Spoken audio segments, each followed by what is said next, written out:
제9장. 베냐민 지파에 기스라 이름하는 유력한 사람이 있으니 그는 아비엘의 아들이요 스롤의 손자요 베고랏의 증손이요 아비아의 현손이며 베냐민 사람이더라. 기스에게 아들이 있으니 그의 이름은 사울이요 준수한 소년이라. 이스라엘 자손 중에 그보다 더 준수한 자가 없고 키는 모든 백성보다 어깨 위만큼 더 컸더라. 사울의 아버지 기스가 암나기들을 잃고 그의 아들 사울에게 이르되, 너는 일어나 한 사활을 데리고 가서 암나귀들을 찾으라. 그가 에브라임 산지와 살리사 땅으로 두루 다녀보았으나 찾지 못하고 사알림 땅으로 두루 다녀보았으나 그곳에는 없었고 베냐민 사람의 땅으로 두루 다녀보았으나 찾지 못하니라. 그들이 숲 땅에 이른 때 사울이 함께 가던 사환에게 이르되, 돌아가자. 내 아버지께서 암나귀 생각은 고사하고 우리를 위하여 걱정하실까 두려워하노라. 보소서, 이 성읍에 하나님의 사람이 있는데 존경을 받는 사람이라. 그가 말한 것은 반드시 다 응하나니 그리로 가사이다. 그가 혹 우리가 갈 길을 가르쳐 줄까 하나이다 하는지라. 사울이 그의 사환에게 이르되, 우리가 가면 그 사람에게 무엇을 드리겠느냐? 우리 주머니에 먹을 것이다 하였으니 하나님의 사람에게 드릴 예물이 없도다. 무엇이 있느냐? 보소서, 내 손에 은 한 세겔의 4분의 1이 있으니 하나님의 사람에게 드려 우리 길을 가르쳐 달라 하겠나이다. 옛적 이스라엘의 사람이 하나님께 가서 물으려 하면 말하기를 선견자에게로 가자 하였으니 지금 선지자라 하는 자를 옛적에는 선견자라 일컬었더라. 사울이 그의 사환에게 이르되, 내 말이 옳다. 가자. 그들이 하나님의 사람이 있는 성읍으로 가니라. 그들이 성읍을 향한 비탈길로 올라가다가 물 기르러 나오는 소녀들을 만나 그들에게 묻되, 선견자가 여기 있느냐? 있나이다. 보소서, 그가 당신보다 앞서갔으니 빨리 가소서. 백성이 오늘 산당에서 제사를 드리므로 그가 오늘 성읍에 들어오셨나이다. 당신들이 성읍으로 들어가면 그가 먹으러 산당에 올라가기 전에 곧 만나리이다. 그가 오기 전에는 백성이 먹지 아니하나니 이는 그가 재물을 축사한 후에야 청함을 받은 자가 먹음이니이다. 그러므로 지금 올라가소서. 곧 그를 만나리이다. 그들이 성읍으로 올라가서 그리로 들어갈 때 사무엘이 마침 산당으로 올라가려고 마주 나오더라. 샬롬, 반갑습니다. 오늘도 큐티로 여는 기막힌 하루입니다. 오늘 하는 말씀은 사무엘상 9장 1절에서 14절 말씀으로 곧 그를 만나리라 라는 제목의 말씀을 나누려고 합니다. 오늘 말씀은 이스라엘 백성이 사무엘에게 국가 방위와 통치를 담당할 왕을 요구한 사건을 배경으로 하고 있습니다. 그래서 오늘 말씀에는 사울이 사무엘에게 가는 그 여정을 나타나는데요. 그 과정 가운데 우리는 무엇을 생각해 볼지 한번 살펴보도록 하겠습니다. 첫 번째로는 베냐민 지파의 준수한 사울입니다. 1절과 2절, 베냐민 지파에 기스라 이름하는 유력한 사람이 있으니 그는 아비엘의 아들이요 스롤의 손자요 베고랏의 종손이요 아비아의 현손이며 베냐민 사람이더라. 기스에게 아들이 있으니 그의 이름은 사울이요 준수한 소년이라. 이스라엘 자손 중에 그보다 더 준수한 자가 없고 키는 모든 백성보다 어깨 위만큼 더 컸더라 라고 합니다. 베냐민 지파가 나오는데요. 사사기를 거치면서 베냐민 지파는 이스라엘 지파 가운데 멸절 위기를 겨우 넘긴 가장 약한 지파였습니다. 사울은 자기 집안은 왕인 내기에 너무 미약하다고 생각하였습니다. 사사시대에 어떤 레위인이 첩을 들이고 베냐민 사람들이 사는 기브라라는 동네에 갔다가 베냐민 비류들에게 첩이 죽는 일을 당하게 됩니다. 이 레위인은 첩의 시체를 가지고 집으로 돌아가서 베냐민 지파에게서 이런 일을 당했다고 하면서 시체를 토막내서 각 지역에 보내게 됩니다. 결국 이스라엘과 베냐민 사이에 내전이 일어나고 베냐민은 크게 패배하며 도망친 남자 600명 외에 여자와 어린아이들까지 모두 멸절을 당하게 됩니다. 그러나 하나님은 범죄함으로 심판을 당했어도 회개하고 돌아온 사람에게는 큰 은혜를 베풀어 주십니다. 그래서 하나님은 베냐민 지파에서 왕을 뽑으십니다. 사울은 준수한 소년이라고 말하는데요. 준수한에 해당되는 히브리 단어는 젊고 보기 좋은 청년이라는 뜻입니다. 건강하여 힘이 세고 훌륭한 외모를 갖추게 되는 것입니다. 그는 다른 사람들의 어깨 위만큼 키가 더 컸다고 합니다. 이스라엘은 다른 나라처럼 왕이 다스릴 나라를 원했습니다. 하나님은 그들이 원하는 대로 해주기 위해 이방인들이 왕을 세울 만한 신체적 조건을 가진 사람을 택하게 됩니다. 사울의 집안 젊은 신체 조건을 강조하며 백성들이 바라던 왕의 모습을 갖추었다고 말하고 있습니다. 그러나 사울의 이상적인 조건들이 하나님을 기쁘게는 할 수 없었습니다. 오히려 하나님은 외모로 사람을 취하지 않는다는 말씀으로 사울에 대한 실망을 간접적으로 드러냅니다. 사무엘상 16장 7절에 이렇게 말합니다. 여호와께서 사무엘에게 이르시되 그의 용모와 키를 보지 말라. 내가 이미 그를 버렸노라. 내가 보는 것은 사람과 같지 아니하니 사람은 외모를 보거니와 나 여호와는 중심을 보느니라 하시더라 라고 합니다. 하나님은 외모로 사람을 취하지 않고 그 중심을 본다고 말씀을 하고 있습니다.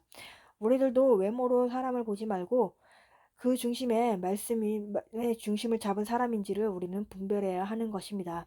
3절에 사울의 아버지 기스가 암나기를 잃고 그의 아들 사울에게 이르되 너는 일어나 한 사환을 데리고 가서 암나기를 찾으라 하매라고 합니다. 아버지의 집에 암나기가 사라지게 되어 암나기를 찾으러 가게 되는 것입니다.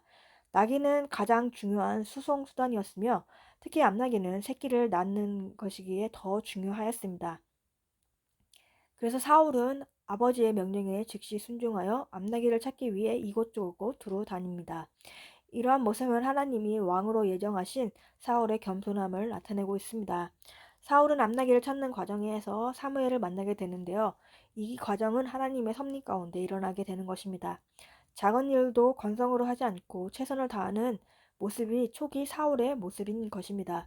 사울과 그 종은 나귀를 찾아 헤매다가 습지역까지 가게 됩니다. 이 습지역은 기브아에서 8km 정도 떨어진 곳으로 사무엘의 고향 지역이었습니다.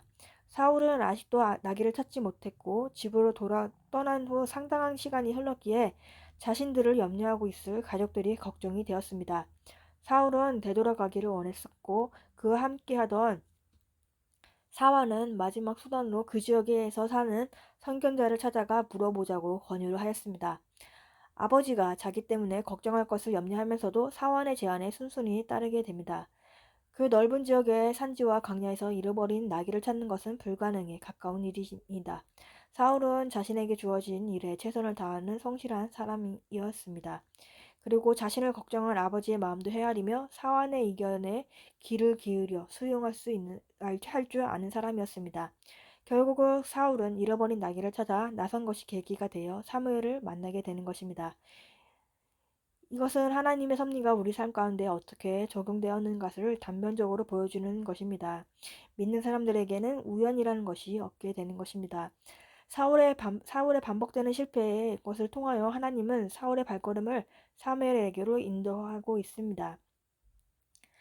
아랫사람인 사환의 말에도 존중하는 사람이 사울인 것입니다. 사울이 하나님의 사람에게 드릴 예물이 없다고 걱정하자 사환은 자기에 있는 전제자산을 내놓습니다. 이것은 사울이 그에게 평소 좋은 관계를 유지하였기 때문입니다. 이처럼 사울은 왕이 될 자질을 갖춘 것처럼 보입니다. 그러나 사울은 하나님보다 사람의 마음을 더 중요시 여기는 사람이었습니다. 사울은 겉으로 보면 완벽한 사람이었습니다. 하나님은 백성의 기도를 듣고 사울을 왕으로 세우십니다. 그래서 왕이 된 후에 사울은 사람들을 무시하고 권위를 부리며 백성에게 채찍을 휘두르기까지 합니다. 이는 백성이 눈에 보이는 왕을 구한 결과가 됩니다. 사울은 외모가 준수하면서 성실하기까지 합니다. 그런데 그는 믿음보다 성품으로 행하게 됩니다. 우리는 믿음대로 행해야 되는데 성품대로 살고 있지는 않습니까? 우리가 믿음대로 행하고 있는지 성품대로 행하고 있는지 한번 생각해 봐야 하는 것입니다. 적용 질문으로는 내가 믿음으로 하지 않고 성품으로 하고 있는 것은 무엇인가요? 사람을 볼 때 믿음을 중요하게 여기나요? 성품을 중요하게 여기나요? 두 번째로는 사무엘을 만나게 되는 사울입니다. 13절과 14절에 당신들이 성읍으로 들어가면 그가 먹으러 산당에 올라가기 전에 곧 만나리이다. 그가 오기 전에 백성이 먹지 아니하나니 이는 그가 재물을 축사한 후에야 청함을 받은 자가 먹음이니이다. 그러므로 지금 올라가소서 곧 그를 만나리이다 하는지라. 그들이 성읍으로 올라가서 그리로 들어갈 때 사무엘이 마침 산당으로 올라가려고 마주 나오더라. 있더라 라고 합니다. 사울과 사원은 성읍으로 가는 비탈길로 올라가다 물 길러 나오는 소녀들을 만납니다. 소녀들을 통해서 사무엘이 제사에 참여하기 위해 와 있다는 사실을 알게 됩니다.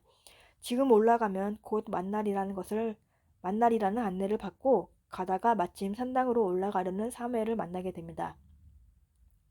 그들은 정확한 시간에 사무엘의 앞에 도착하게 해 마침 산당으로 올라가는 사무엘을 만납니다.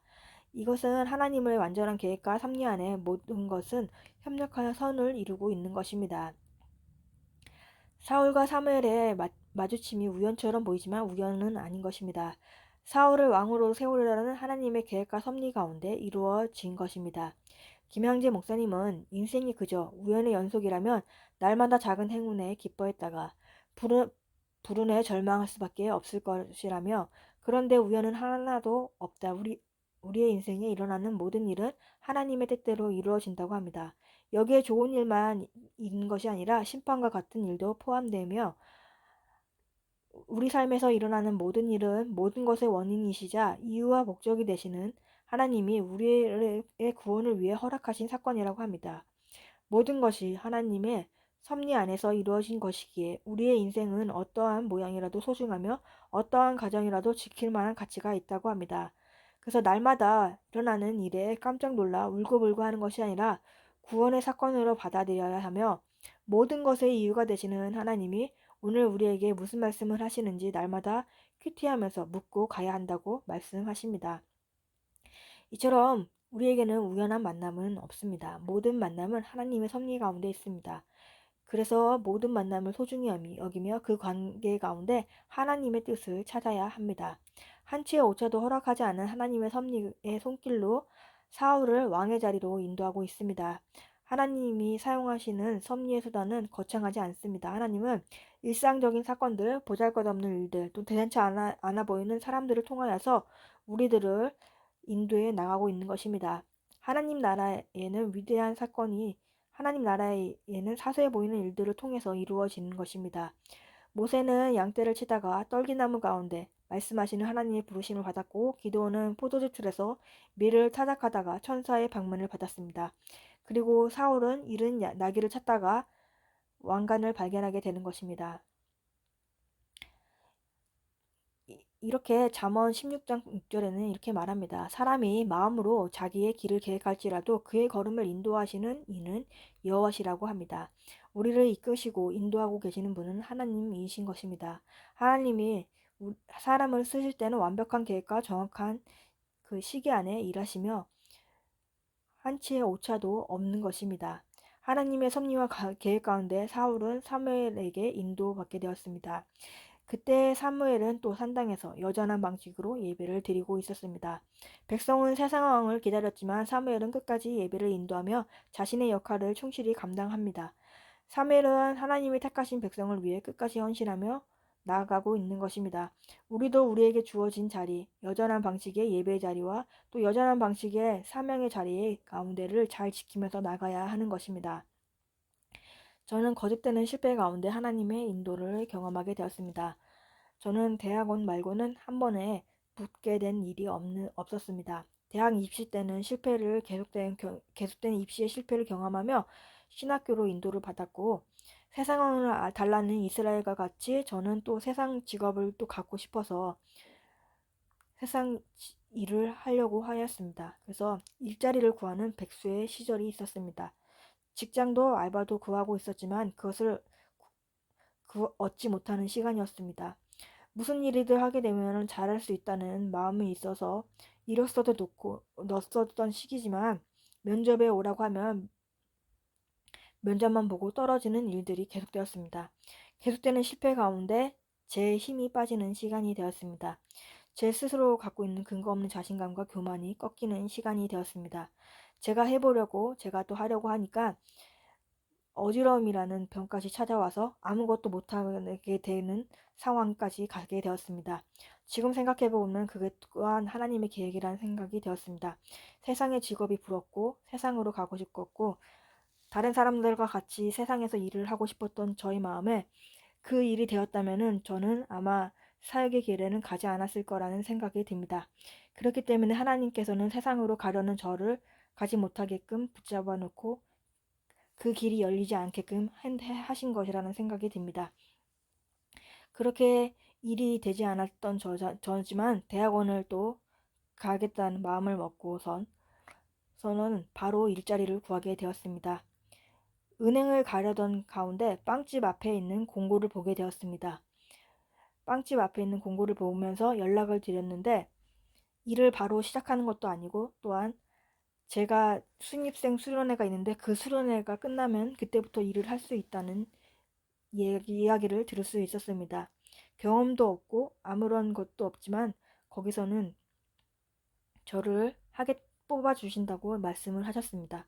제 힘으로는 그렇게 이력서를 넣고 면접을 보러 다녔어도 안 됐지만 하나님을 길로 두고 또 하나님의 뜻 가운데 또 인도하심을 구할 때는 지나가던 공고를 보고도 연락을 드렸지만 그때는 된 것입니다.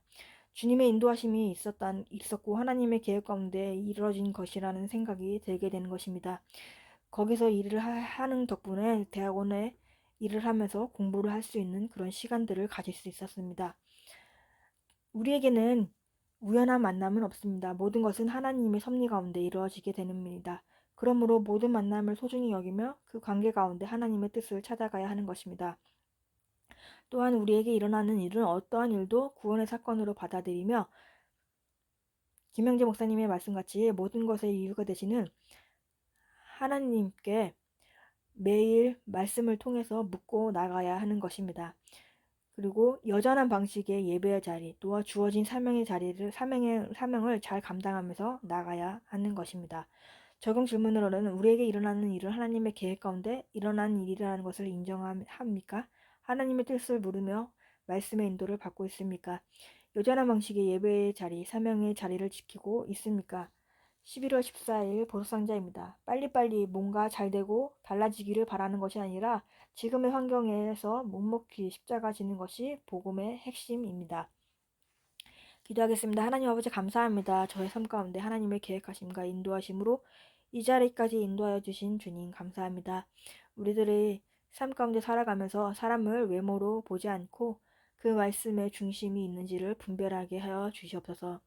성품으로 살아가지 않고 믿음으로 살아가는 우리가 되게 하여 주옵소서. 우리의 삶은 우연으로 일어나지 않고 하나님의 계획된 것으로 일어나진 것을 깨닫기 원합니다.